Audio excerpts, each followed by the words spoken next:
So now we go on to the latest topic which the minister and the ministry and everybody is talking about and India is working towards, the MRO spotlight.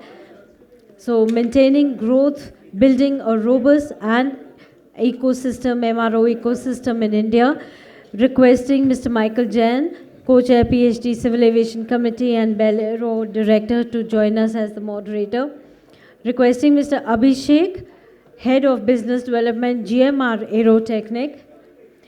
Mr. Pulak Sen, Secretary General, MRO Association of India.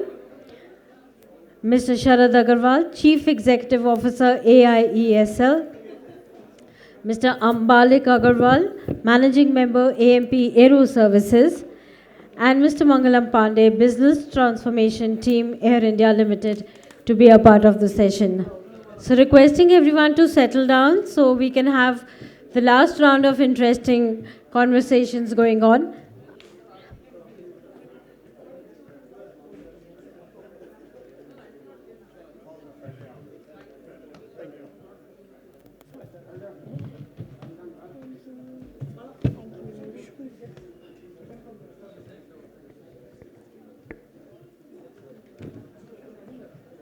So requesting all the delegates to quietly settle down fast, please.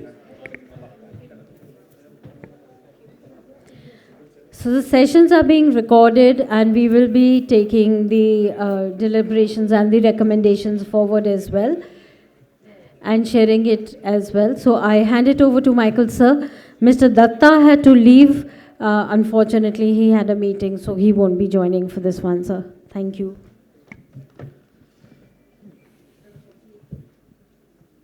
Good afternoon, everyone.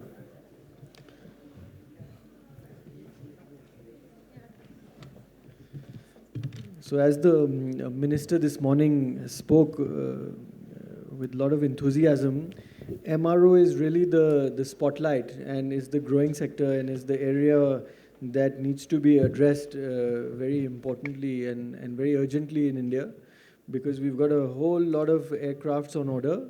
And I think we've got a star panel here today on MRO.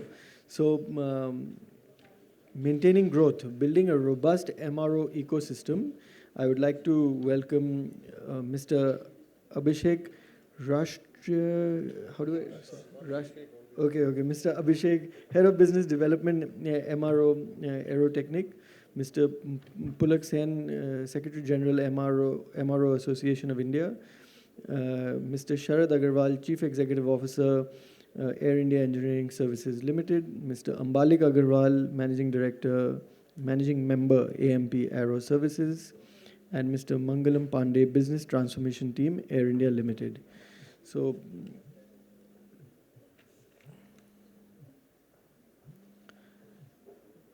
Make in India. The Make in India initiative has been a significant focus in the aviation sector. What specific recommendations do you have for strengthening India's position as a global MRO hub, and what role can the government policies play in this? So I'll maybe take this to Mr. Sharad Agarwal first. Okay. MRO. See, if an aircraft has to fly safely and carry passengers, the support of an MRO is vital. It's something like if population is growing, the number of hospitals and number of doctors have to grow proportionately. After almost maybe 7 decades of organic growth in India, suddenly last 1 year we are seeing that now India is heading for an exponential growth. And the MRO industry has to expand to support this entire business. Having said that, as Minister Sir has pointed out, in fact, Minister Sir has spoken all my lies, which I normally speak in such conferences. And today I'm running out of words. So maybe just about 15 to 20% is coming out of the airframe MRO. There is no dearth of talent, There is no dearth of manpower. There is no dearth of hangar space to support that. However, the remaining 80%, which is engine and component, which is a high volume but high investment and high risk business. Until that grows in the country will remain dependent on foreign players to support its aviation industry. So, yeah, that's the introductory line from me. So, Pulakda, tell me what is stopping India, and you know, through the association you meet so many people involved in MRO. What is stopping our businessmen and our industrialists from setting up these services in India? What are the roadblocks, and how do you think we can move ahead from that and actually build India as a MRO hub? Thank you very much, Michael. A very pertinent question. As the minister rightly said, we have grown in size of MRO. Those small companies have come in, 157 to be precise. Companies are there in India today who are doing MRO work. There are giants like Air India Engineering, GMR, Air India airline itself is putting up a MRO service in Bangalore. There are airworks that is there. We are slowly gearing up to meet the demands that the airlines have and will have. But there were some roadblocks like GST and IGST, which has been cleared by the ministry, the last being the IGST at 5%, which is a very, very big growth booster for the industry. Now you will see more smaller MROs and bigger MROs coming in, like Safran, which is the main engine provider in the country, is putting up a MRO for Safran engines, LEAP engines in Hyderabad, which will come online by 2026. So we are seeing a little bit of momentum in the growth of Indian MRO. Thank you.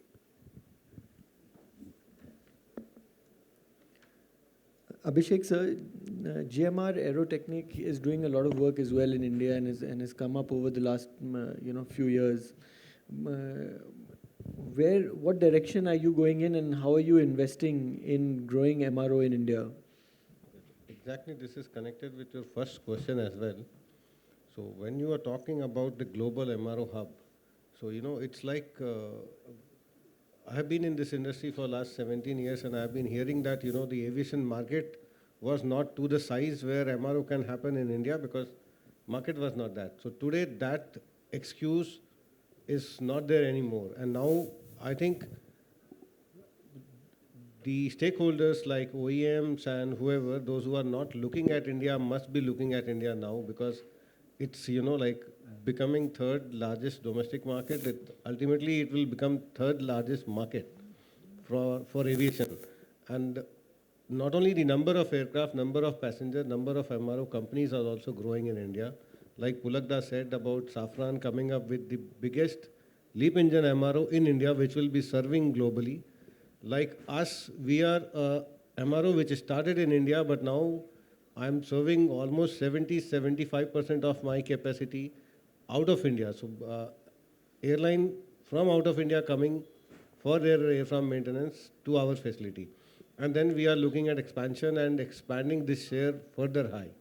Then we are investing a lot into component MRO, whereby we will be serving to the region, not only to the Indian operator. So it's all going in that direction. Investment is coming in a big way. I cannot reveal all those things, but we are definitely working even in the area of component. And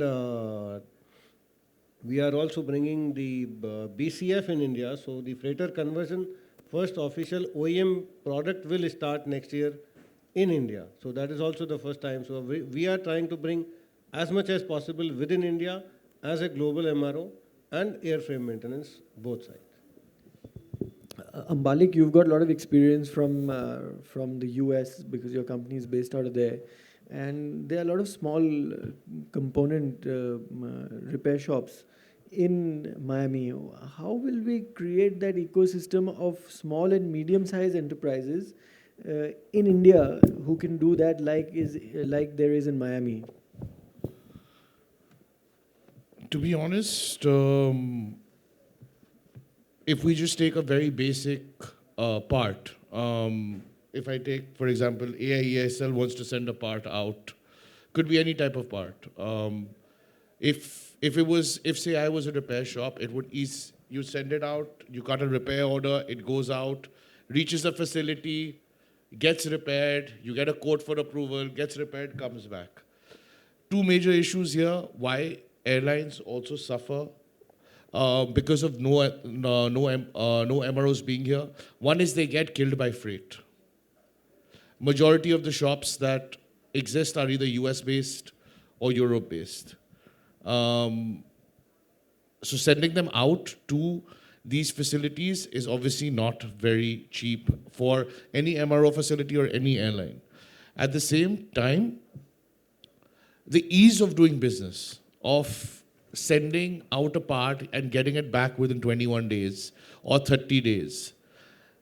At this moment, if you ask me, I don't think there is an ecosystem like that in India.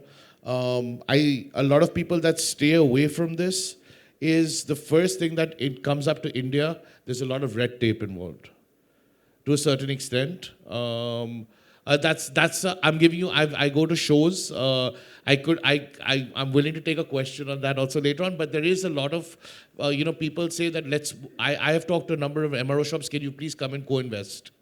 Can you please do a transfer of technology? But they are just not as confident enough as anyone would be at this moment. There could be a development, like I heard, for example, earlier the minister, we were talking about a 5% custom duty, a 5% GST on parts. It was reduced from X number of percentage. My question is, for a period, why can't that be brought down to zero? That is my question.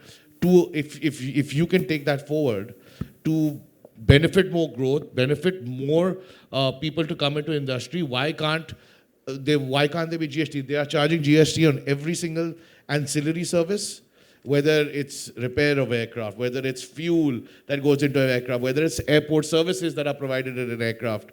Every single thing is charged with GST. So why, if you want to give a fillip to the MRO industry, why can't that be brought down to zero? Maybe to encourage more players to come in,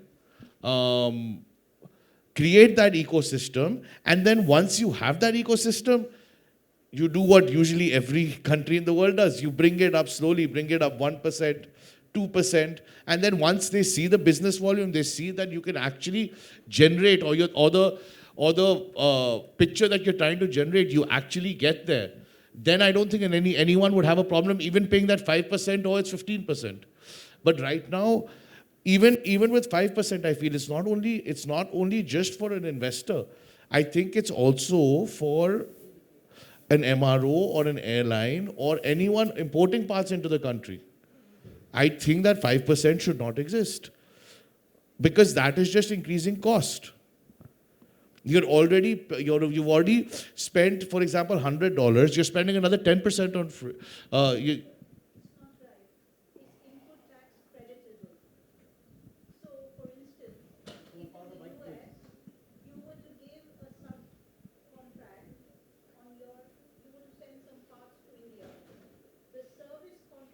Is at zero.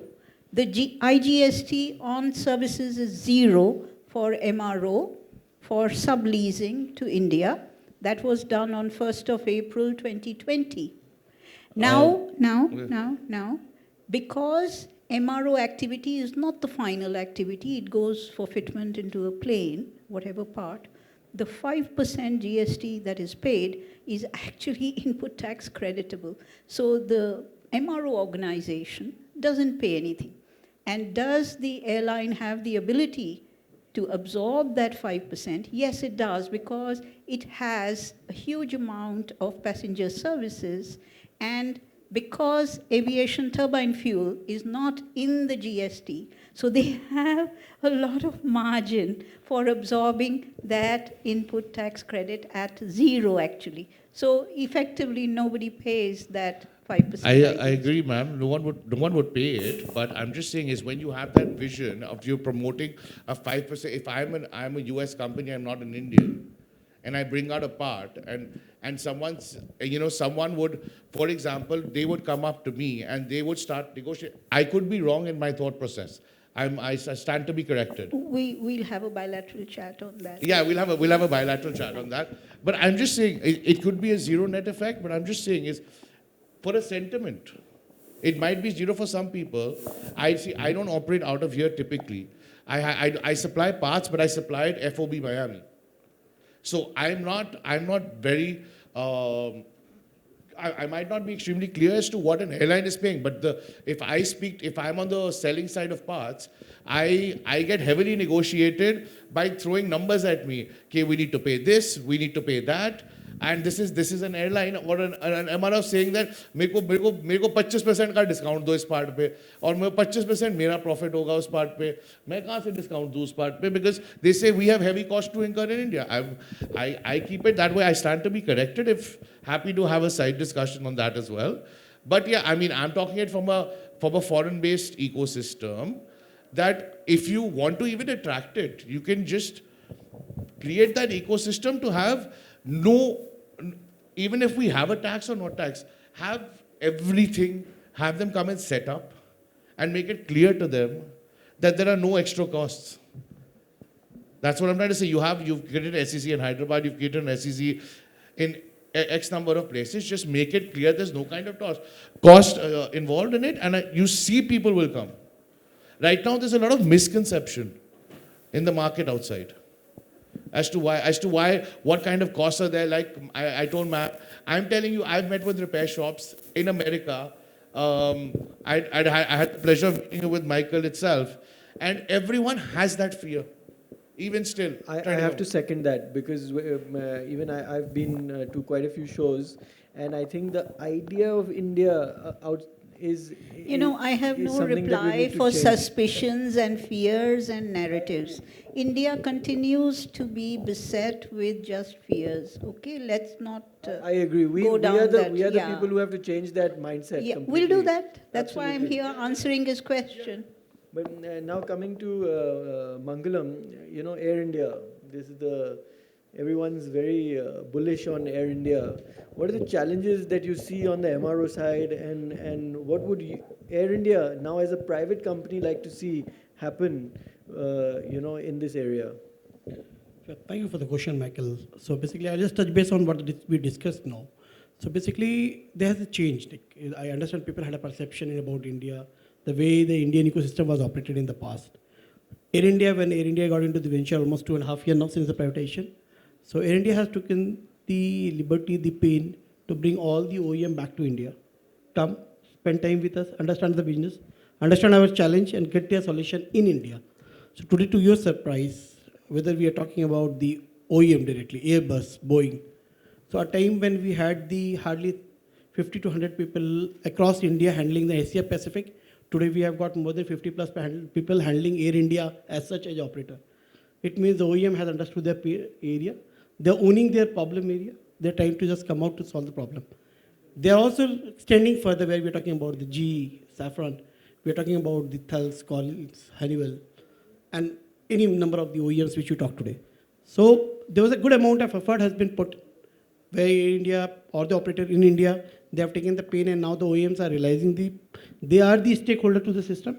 They are educating themselves. They are hiring the local experts. They are understanding the regulatory change in the market today. And now they are coming out with a transformation plan with a proper strategy in terms of come and invest in India and come out to a solution in India. One.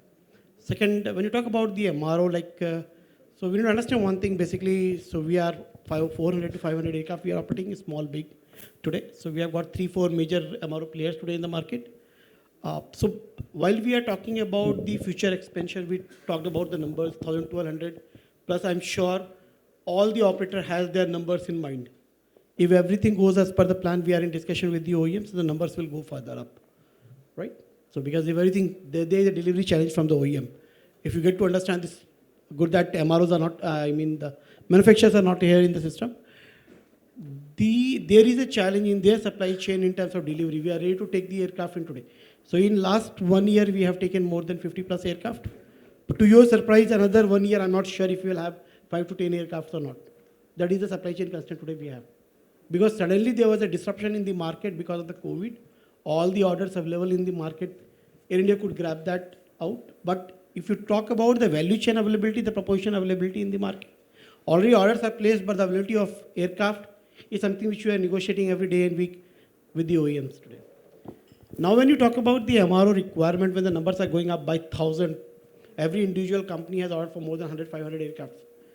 So currently the bigger challenge comes with the current existing ecosystem, with the challenges in the ecosystem, with the technology on which we are working today, with the very thin line margin which we are operating, the operators are operating in the Indian market. We talked about the benefit which we have in terms of the cost tickets, cheaper tickets available in the Indian market. It became very tough for an operator to come out with a solution in-house. And when I talk about the solution, it basically depends. We talked, and it was very well demonstrated in the morning session today, that 4 line of the maintenance requirement line, base, component, and your MRO in terms of the engine. So basically the pain area which is known to the world is the component and the engine.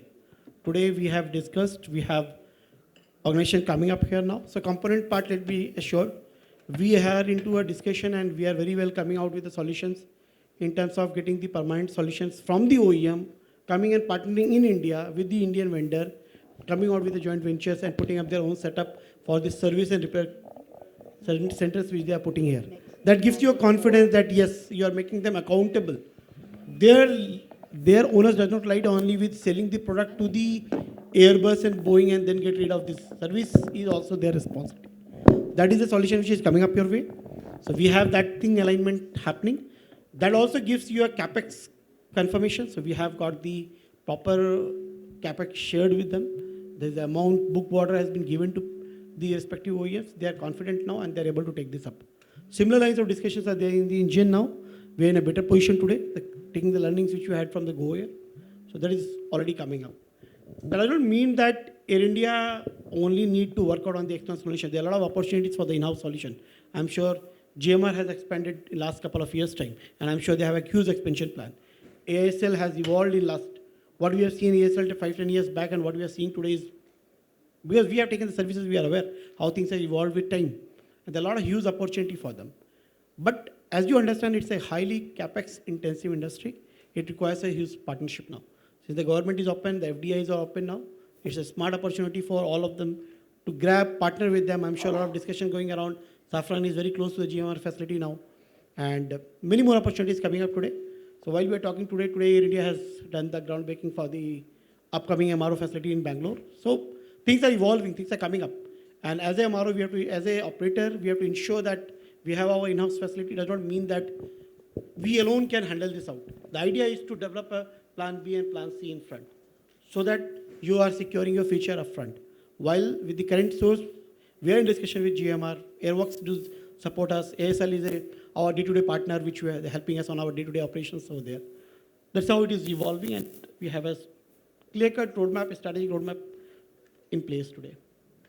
Hope that answers your question, Michael. Yes, thank you. Now I've got a question for Sharad sir and Abhishek sir. A lot of advanced technologies are required now. If we want to go into the really high-end MRO, services.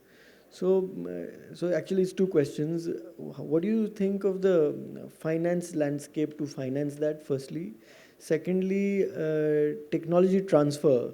Because ultimately we don't have indigenous technology for this. We have to get it from outside. What is the willingness of OEMs to do that transfer to us here in India, and how do you see that future? This question is for both, so maybe if you can take it one by one. Okay. So first of all, let me let me talk of the advanced technology required. Yes, advanced technology is required. Things are growing, things are getting, and in case we have to keep pace, yes, we need to invest a big amount. And this amount is astronomical. Now, both in terms of amount and also the risk. See, I'm not talking about the airframe maintenance, where there are a number of players. In case you are going anywhere outside the airframe repair, yes,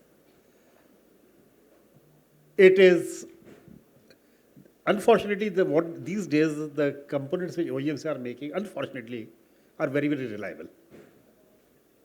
Because as MRO, I will say, I will prefer a component which has a low reliability, so that it comes to shop again and again.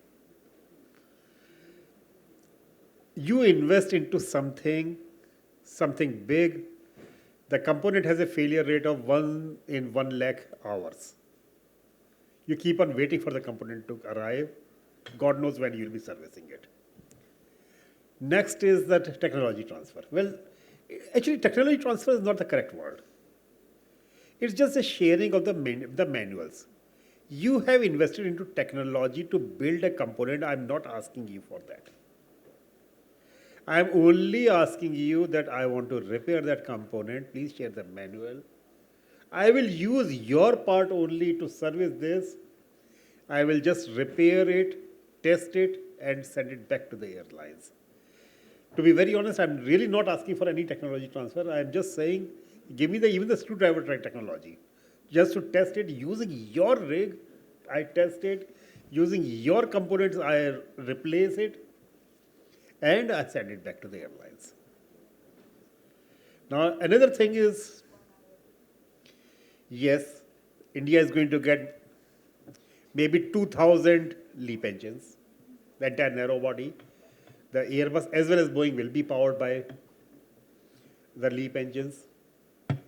India, as Mangalam just said, negotiating with vendors for their components. Yes, I'm pretty sure with the financial muscle, you will be able to handle that. Now comes some of the airlines which are low on value chain. The airlines which are feeding the country, which are providing the feeder services using smaller aircraft. The segment is very, very cost conscious. Do we have any MRO, let us say, or any MRO which is being planned for, let us say, an ATR 72 engines, an ATR 72 component? And this is going to be a critical aircraft for the feeder services. Yeah. So let me just touch upon this topic today, because whatever my old topics used to be have already been hijacked by Honorable Minister, sir. So let me touch upon the new topic today, and we will discuss it further. And yeah, another thing, yeah, congratulations. I believe your MRO had the groundbreaking ceremony today. It starts with just an approach. Yeah. Long way to go. So I to what Sharad rightly mentioned, you don't understand one thing. Yeah. The idea what is happening, I heard Sakshi did mention that in the session today. It's not a competition today. People need to understand. There is enough in plate for everyone. So we need to just try to evolve our mindset, see the opportunity which we have got. While we are talking 65 to 80% of the actual work on the MRO is going out today. 65 to 85% is way too high. And if you go by the numbers, it's in multi-billions today, to your surprise. And the pain which an operator face today, if I have got a sudden engine failure, and bird strike is very obvious. Like we don't know today, we have got almost more than 200 plus aircrafts in air. I don't know how many of this will be safely landed without a bird strike. Fingers crossed. Because bird strike is very obvious which can happen anytime. Any bird strike will lead to an engine hit is a straight no-go. You have to just ground the aircraft, take the engine out, replace with a new one and what. So now you know what happens basically. The leading time to get a slot to get your engine repaired is not less than 6 months, I think so. You need 6 months to wait to just get your engine back to shop. And then repair time, then the cost and the damage and the adds to it. So now you understand, and if you know the cost of the engine is crazy. Now the number of the aircraft which you are operating into 2 for sure, every aircraft has got minimum 2 engine. And then the risk which you are working on today is absolutely crazy. That is a statistics we need to work out and see the potential which we have got in this market. Just forget about catering the world outside. Just if you start working out a strategy for the Indian need, I think even 5 more MROs can come and survive here. With a huge potential of 24 into 7 if they run their shops. Still we have enough for them. That is the idea we need to work out. And the number of the aircrafts coming up, Udan scheme. Tier 2, Tier 3, we are trying to just get into Tier 4. And nobody has reached till today. Next slide based segments today. So these are the opportunity which we have got new variant aircraft, seaplanes. You will have a new variant of the engine and structure coming up soon. So this is a new segment which is coming up. Are our MRO equally, I'm sure some operator will come out with a financial muscles and start buying 10, 50 aircraft. Our MRO is equally prepared for that today. What is the seaplane we are talking today? There are huge segment which need to work out and we need to start due diligence of evaluating the market once again. That's what I have to add to it. Thank you. To the technology question, I will answer it in two parts. So there are basically two ways, we are the user of technology. One is the technology to make my process efficient. And before even that, I tell you, we are in a business where we are not supposed to innovate. We are supposed to follow the manuals, by the lines. No dot, full stop, comma, nothing extra. We have to follow what is written in those books. That is our work. So I am consumer of technology from the point of view to make my process efficient. As a simple example, suppose, for example, I should use technology to make my tools available near to the aircraft. The moment the engineer needs that tool should be available right in his hand. If not in his hand, very near to his hand, so that without wasting any time, he can access to the right tool and use the tool and replace the tool at the right place, so that tool record is also tallied.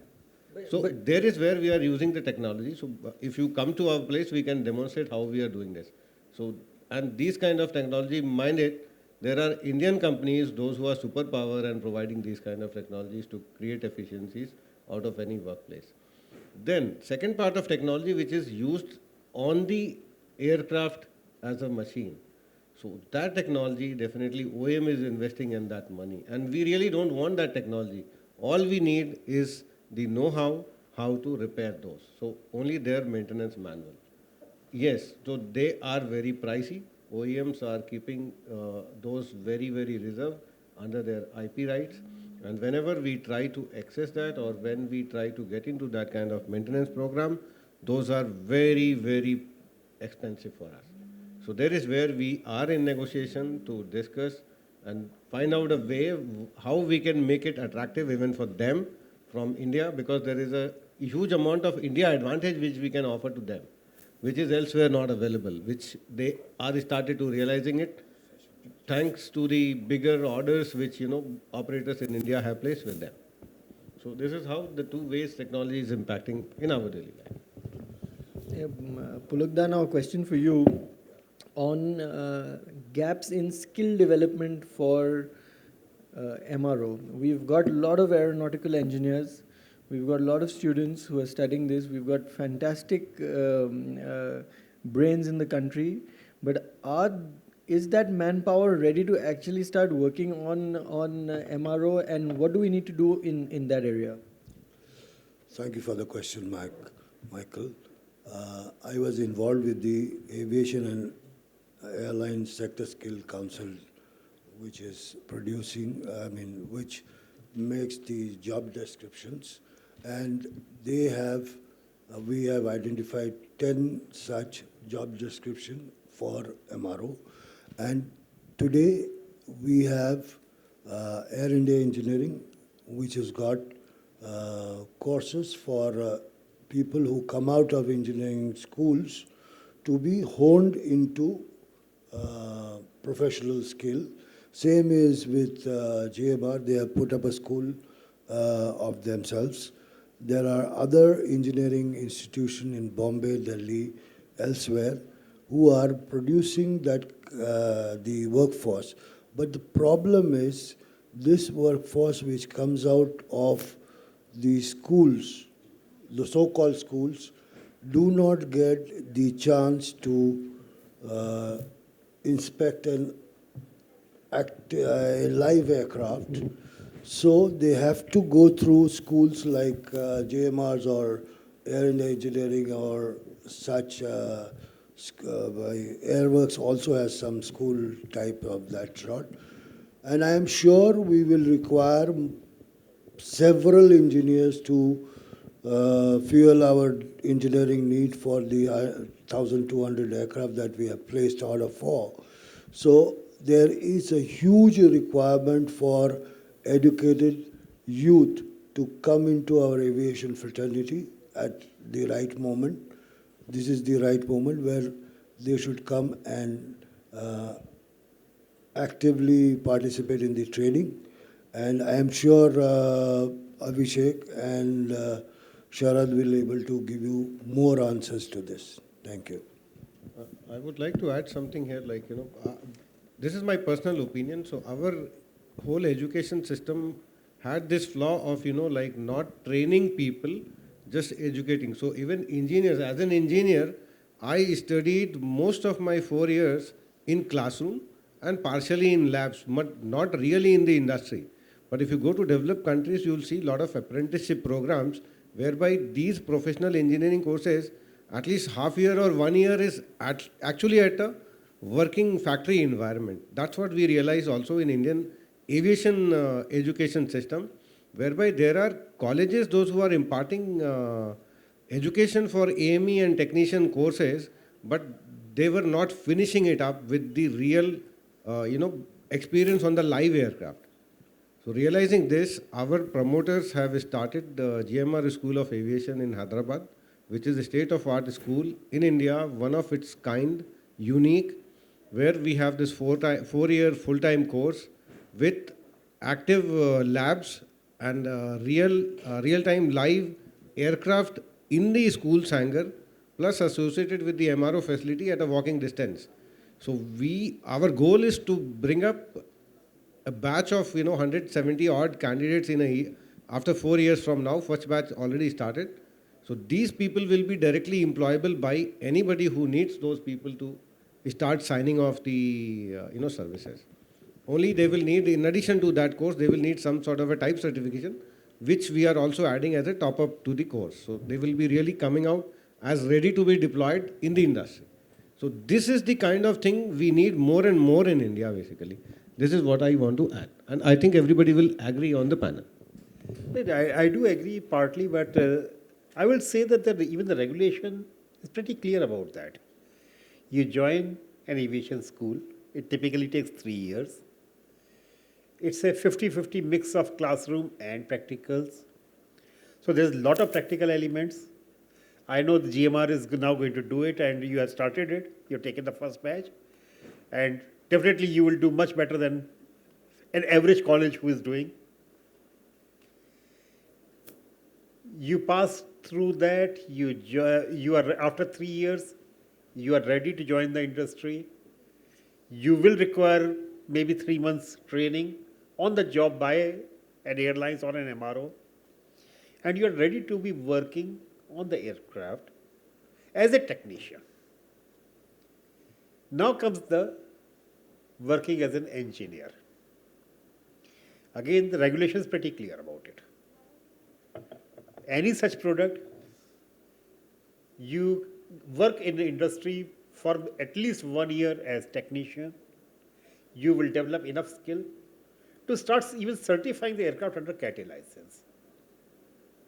Additional 1 year, yes, you can get B1 or B2 license, which once again I feel that an exposure of 2 years on an aircraft is not too bad. To get CAT-C, which is for the base maintenance environment, it may take another 3 years. That's what is the regulation. But then once again, we are talking only of the airframe MRO, that is the 20% of the entire MRO. When it comes to scaling someone for engine maintenance or component maintenance, we have absolutely nothing in India. Only thing is, there are some shops in India, there are still some shops, some legacy shops, which have done the engine maintenance and component maintenance. In case someone joins even after 12th class in those shops, in 2 years he will acquire enough skills to be independently qualifying as an engineer in the similar shop. The catch here is training by OEM, which perhaps OEMs are just shying away from that. Anyway, So what you're trying to say is that even if we did get an engine shop in India, we would not have anyone skilled enough in India to work on it, and we would have to bring that manpower from outside because it would take 2 years. or he must have worked in one of those legacy shops. So that means we would have to, if it's an Indian person, we would have to re-import him back into There are India. legacy shops in India. There Oh, are some her. legacy shops in India. Okay. Basically, in my company. Okay. Basically, in my company. So now I have another question, actually two questions, but I'll start with Ambalik. One is component pricing. It's gone through the roof after COVID. Where do you see that going over the years? And another very important point, and this I'm going to just open it up, and maybe even in the audience, maybe Vandana ma'am can also pitch in. A lot of the airlines are doing power by the hour, and power by the hour is being done by companies like Air France, KLM, Lufthansa, and companies all abroad. So even if these MRO shops we set up in India, but the power by the hour with the big airlines are with these companies abroad, how much of that business will actually come to India? So maybe you can start with the component and then we'll open it up. On the component side, yes, after COVID, everyone brought down production as fast as they could because there was no one in the world had seen what they saw in those three to 6 months. But as soon as it came down, it went back much faster, as high as it could be. I think by the end of 2021 or mid of 2022, about more than 50% or 70% of the aircraft were back. But we're still struggling with extensive lead times, not just on factory new parts, but even parts needed for repairs for certain components of one of the majorly used aircrafts, which is the 737 NGs and the A320s. Not talking about the NEOs right now, but the CEOs, where you have either the CFM 56 5Bs or the CFM 56 7Bs and or the V2500 A5s. Even those components, getting piece parts for those became very hard. And it still exists. The OEMs have no answer. They do plan to expand. They are creating new shops around the world with as much as manpower. But yeah, they have no solution. I mean, I can just, on just the component part, we've had a part in the shop. It's Liebherr. And it's been there for 180 days, and they still don't have a committed lead time for us. You know, when the part's actually going to come out from the shop. When you asked how does one combat with it, as a business model that we started during COVID, as Mr. Sharad Agrawal mentioned, a majority of the business comes from the engines. And the major cost of an airline is pretty much the engine repair. So if I look at a CFM 56 5B, 7B, or a V25 A5, we're going into a couple of $1 million already. Could be anywhere from 2 to 3, and depending on what's being replaced, could be north of that easy. I've seen even higher bills going into double digits, depending on the condition of the engine. What does happen during these shop visits is an engine MRO is only looking at the part as per the engine manual. No one's actually checking the serviceability of the part. They'd probably go and tell you that, okay, fine, please go buy a new part or bring a part in the same condition so we can put it back onto the engine. No one is actually checking the serviceability of that part. It could be thickened from somewhere. It could have lost some metal from somewhere. It's something about the engine manual that it does not fit at that point of time. What we as a company has done, and we've signed agreements with at least 5 airlines in the last 2 years, is we pick up all that scrap. They call it scrap, we call it, I call myself more I mean, we call it asset management. That's what we would say. But they call it scrap. I call myself an international kabadiwala, to be honest. I put myself that when I talk to an Indian airline because that's the best way to put it. We take everything from no matter what engine shop. You talk about MTU, LHT, Safran, around the world. We put it back into shops, first for OEM repair. So we send it back to the OEMs. If not OEM, a few people, I'm sure a lot of people here would be familiar with DER repairs. They're not approved by the OEM, but they are repairs that can exist. Some airlines accept them, some airlines don't accept them. There are obviously other repairs like CDR repairs, DCAR repairs on engine parts, which are specially approved by the OEMs. So there are ways that we have been able to, if an OEM's charging, for example, just a case that can fit some of the components, if they're charging $400,000 for a unit that's overhauled but has a lead time of 6 months, I will come in, repair that part, and offer it for $200,000. I try to offer cost savings because I'm being able to repair that part. I'm here. I'm not going to say no, that I'm not here as a past trader to make money. I'm in the business, but I'm not here to fleece the airline. We're doing this successfully with Air Arabia. We're doing this successfully with Jazeera Airways. We're doing this successfully with the European carrier called SmartLynx. I just picked up a small consignment from SpiceJet.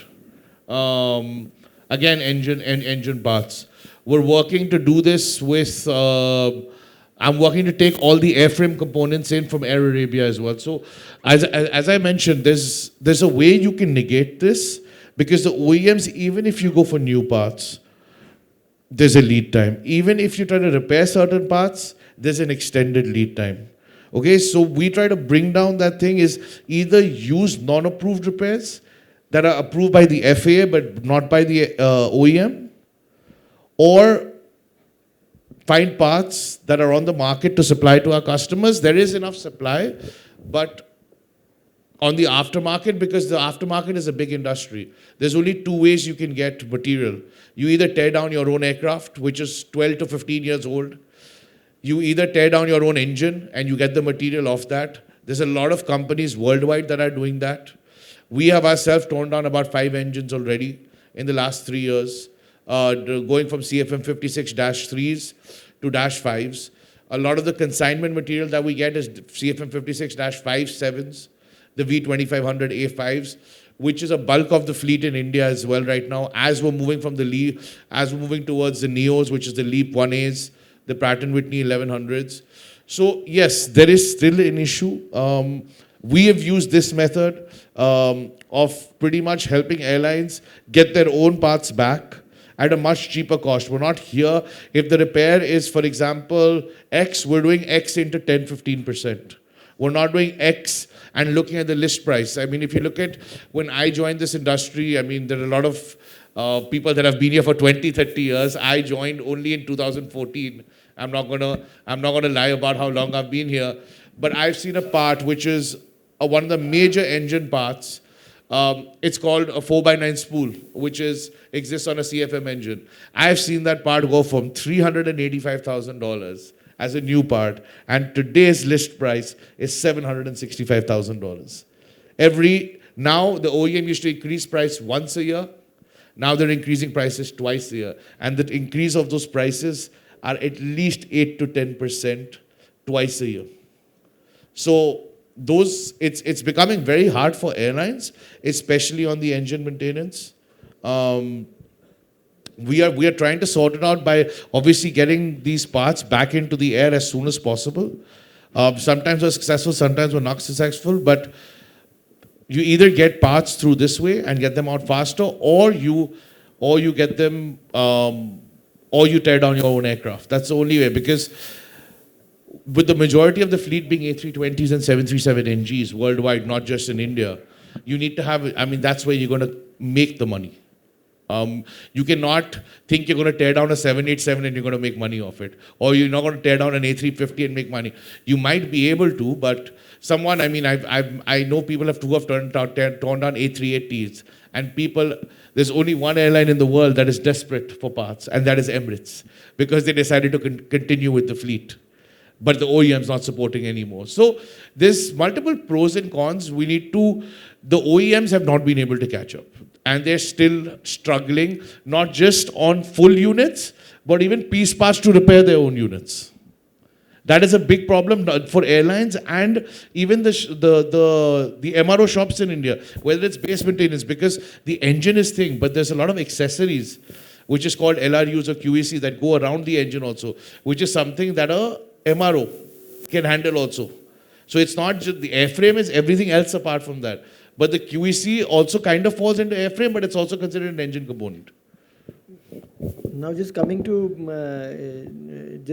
the question, you said all these components, they're going out, and then talking about the power by the hour. So basically, India buys these aircrafts, and then we still rely on the outside people to fix it. So what is the panel's view? I'll open it to everyone. How do we get away from this cycle of power by the hour outside India, and how do we bring that back here?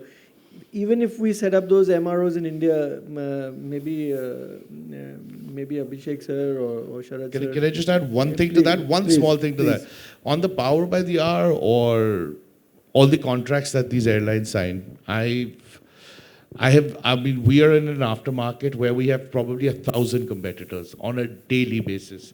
We get undercut, underbid, everything. We have our own stock, which is about 200,000 line items and counting, stocked out of Miami.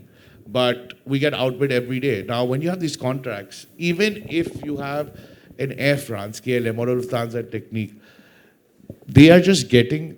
If there's anyone from there, this is my fee. If there's anyone from Lufthansa Technique or Air France, I don't mean to say anything bad for them, but we are being approached. Companies like us are being approached to supply parts for the contract because they are so overcommitted. I mean, I tried to get into Indigo. Indigo says we have a contract with Air France KLM, and I get parts, at least 30 parts a day of requests from Indigo, for parts that do not fall in the contract or the contract cannot support it. I pretty much every second day I drop ship a part to GMR Aerotechnique for some airline that has a contract with GMR Aerotechnique. So it's the airline. This is just for me. As I said, if there's anyone from that organization, I apologize, but I think it's a gimmick to get the business. The airline is losing money, I think, on this subject, because what they're going to do is even if you buy it, you need to buy it through Lufthansa Technique. You need to pay them a fee on it, and then you are probably paying double the price with their fee, because these people do not operate less than 30, 35%, 40% margin. They're not like small companies like us that will do a 10, 15% margin and say, le lo, chalo, koi baat nahi. You're an airline, kar denge aapke liye.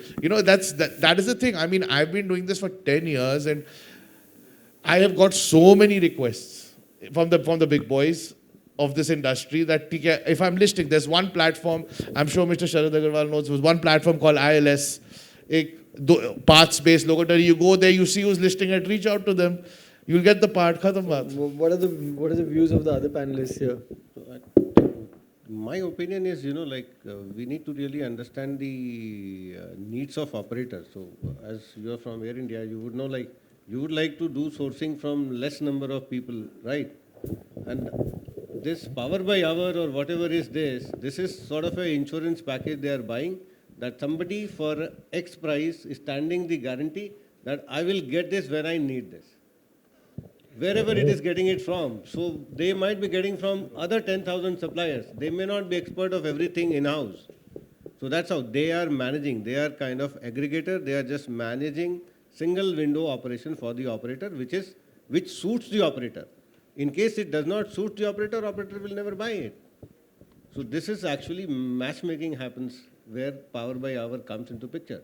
And it's only big boy can play like power by the hour. Today, even if I want to, I cannot. I do not have that much of resources and kind of amalgamation with all these suppliers, whereby I can assure an operator that a no-go item will be available in 8 hours at their location.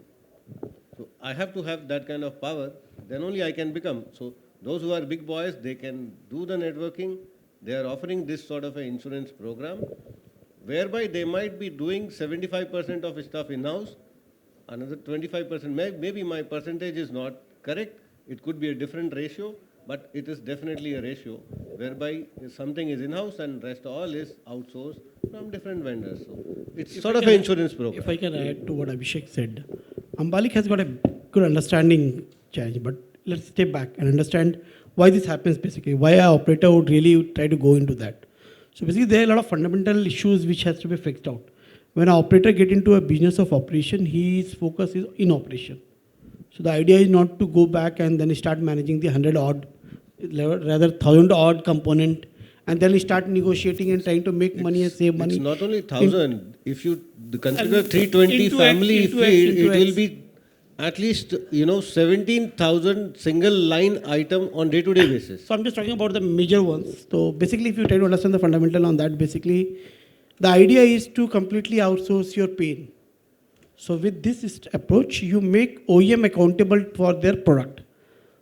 To your surprise, the benefit which you get out of it is AOGs which you handle immediately, the warranty claim which you cover it up. Then if you see the book, the amount of the warranty claim which you are able to cover up because of this benefit, then somebody else is ready to take care of your loan. To your surprise, we have got more than 40 to 50% of our OEMs sitting in our office and handling our issues and tracking our product performance at their age. I am getting a weekly and monthly report from them in terms of my component performance. There is a lot of outsourcing which happens in this part. It's not that just a money game. You understand a bigger picture of that. When you're trying to just get into a business of handling a bigger project of that, especially let's talk about an engine case. It's a good, easy case to handle. Especially when the engine case you're trying to work out, and when you get into a contract engagement with the PVH, you are well covered. In terms of the insurance, the benefit which you get out of it, there's the other team who is responsible to monitor your performance of your component. They are monitoring the in and out, take off to land, the performance of your component in-house. And this entire things are outsourced. They take care of the warehousing of your product. So it does not go in a one way. This is not the only way of engagement. There's some X percentage of the component which are identified into this category, which is a major failure item, which are a reliability issue item, and those are the items for which you get into a PVH engagement. It's not that you go by the IPC list and you say, hey, here's the book, here's the deal. It does not work that way. And then you start handling in terms of your appetite, how much of this you can handle in-house. Then you develop your team, get into the private player, you are working with Air India, right? So there are sub players which they try to work out and then they engage those components. This is how it is getting outsourced, and then you break your problem into a mini small item which can be easily managed by an operator.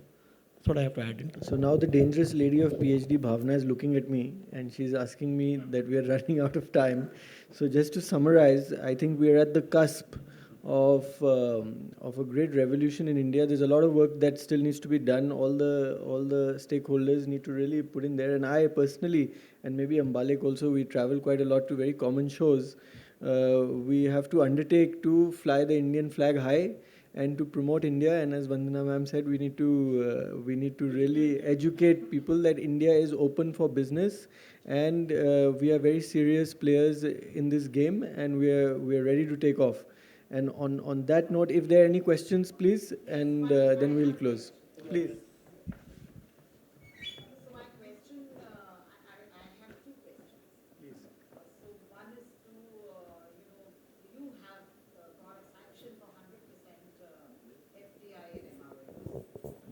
What is the level of FDI which has come? You're all bigwigs sitting here. The small ones are not represented. So I just want to know what is the level of MRO which has level of FDI in the MRO at the moment. Also, I have one complaint.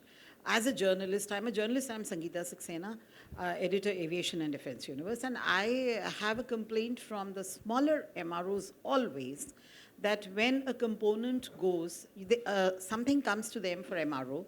Now a component is not going to be MRO'd in India. It goes to the OEM abroad. It has a certain number. Now when after the MRO is done and it comes back to India, when it comes through customs, it comes with a different number. Now that's a different number. So what happens at the end of the day, that when you are taking it off from customs, the number is different. So that says this is a new product. So the amount which has to be paid to customs becomes the amount for a new product. And it's not for an old product which is gone for MRO. Everybody has this complaint. The MRO Association is also sitting on the stage. What are you doing about this complaint? And this is a complaint of virtually every MRO I've spoken with. And of course, today's news, we have had a groundbreaking. And does that create a problem for you, Sharadji, in relationship with Air India? And is it lessening of business? I think in the morning this question was answered, not from the MRO viewpoint, but from the airport viewpoint, where Kiranjan said that we are not in business to compete, we are in business to complement. आपको कोई दुख नहीं है इसके मतलब? Madam 1000 जहाज India में आ रहे हैं, कोई मतलब इतनी बड़ी थाली है कि कोई एक अकेला खा ही नहीं सकता. एक ना फेमस गाना है मैडम, और भी गम है जमाने में, और हम एमआरओ वाले हमारा पेन जानने के लिए अगर कोई एयरलाइन वाला आना चाहता है तो आओ, you are most welcome. So absolutely, if I can compliment to what both of them added, basically they're right. This is enough for all of us to work out. The idea is just to be future ready, so that our dependency on the foreign player gradually reduces. The idea is not to compete with each other and try to break everybody's head here. It's very simple that we need to complement. There are a lot of things which has to be worked out. So there are a lot of the component manufacturing setup which they have got. They have got a world. But I have personally visited the engine shop which they have got, the world-class facility. I'm sure Asia Pacific there is yet to come. There are lots to be revived further. A lot of the technology-wise advancements has to be done on that. So they are almost close to the perfection. So it's a basic transformation which are worked out, and then they get to the next level. While the young players has to start entering into the market. And into the point in the FDI which you asked, ma'am, basically the answer is yes. The engagements, discussions are happening. Nothing much to declare here, but fact is out. Week 10 days back, we got the confirmation from the FDI. So SIAC is on board, and 25.1% stake they are holding on the as well the new Air India. So obviously, the players are coming on board, the experts are coming on board to just partner with us to complement the growth and development of the segment. So that is the entity, that's the idea. It's open more opportunities for all of us, and then ensure that the opportunity, and we indigenize our own product, we develop our own product, we maintain our own product, and we take care of. And we should be open to the global market now. I see it very well that next 5 years from now, 10 years from now, we will be capable enough to take care of the Asia Pacific and the Middle East for sure. That's the way India is planning to grow up together. That's all to add. Thank you so much. Can we take that offline, sir? We have high tea after that, we can take Just it. a minute, I will take it. It's a very important one, I think. Sharad sir said that, MROs are equivalent to clinics and hospitals. My question is, I'm in the business, I'm Nishchal Padhya, I'm Managing Director of Siddhartha Logistics Free Trade Warehousing Zone. The opportunities what we are looking at is to set up a graveyard for an aircraft, which someday the aircraft is going to die. Is there something work being done on it? If you could please guide me on this. Thank you. You want to set up a shop for... A graveyard for the aircraft. Yeah, why not? Why not? You need That- our help. And we the are willing. MRO will come across, You along need side. our help. We are willing to give our expertise. We will help you set it up. And we will, yeah. There are tons and tons. In fact, I land at any airport. As a passenger. I taxi for 20-25 minutes waiting for a bay. Airlines are just burning fuel. And all throughout I'm seeing all all aircraft were something without engine, something without landing gear, something without, and blocking the entire airport space. Absolutely. Huge potential, you are into the right segment. Good opportunity. On that note, thank you everyone. Can we have a big round of applause for our panelists? I think we need a full day of deliberations in this sector, and we look forward to Pulak sir's push and do it. May I request Sanjeev Edwards sir to please present mementos on our behalf, and Dr. Jitendra to also join him on the dais. A big thank you to Abhishek sir from GMR Aerotechnic for being a part. Ashok Gopinath sir had to go somewhere, so he's come. Abhishek sir, can we have a big round of applause? I know it's the end of the day, but thank you so much. To Mr. Pulak Sen, he's been carrying the flag of MROs and getting India to become an MRO hub. Thank you so much for coming, sir. Mr. Sharad Agarwal, sir, thank you so much for coming, sir, and we look forward to working closely with you. Mr. Ambalik Agarwal, thank you for your support, sir, and we look forward to new innovations from your end. Mr. Mangalam Pandey,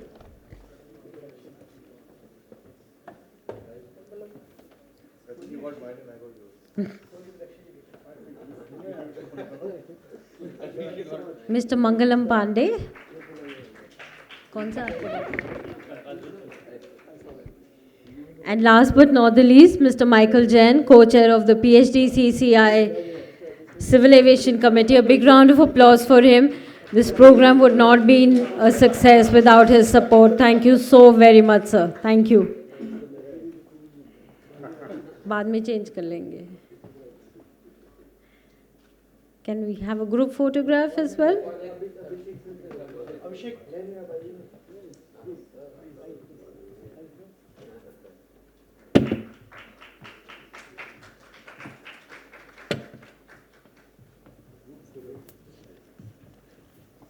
So till we have the group photograph, we are just moving on to our last brief fireside chat. Ms. Vandana Agrawal has been waiting the whole day. Thank you so very much, ma'am.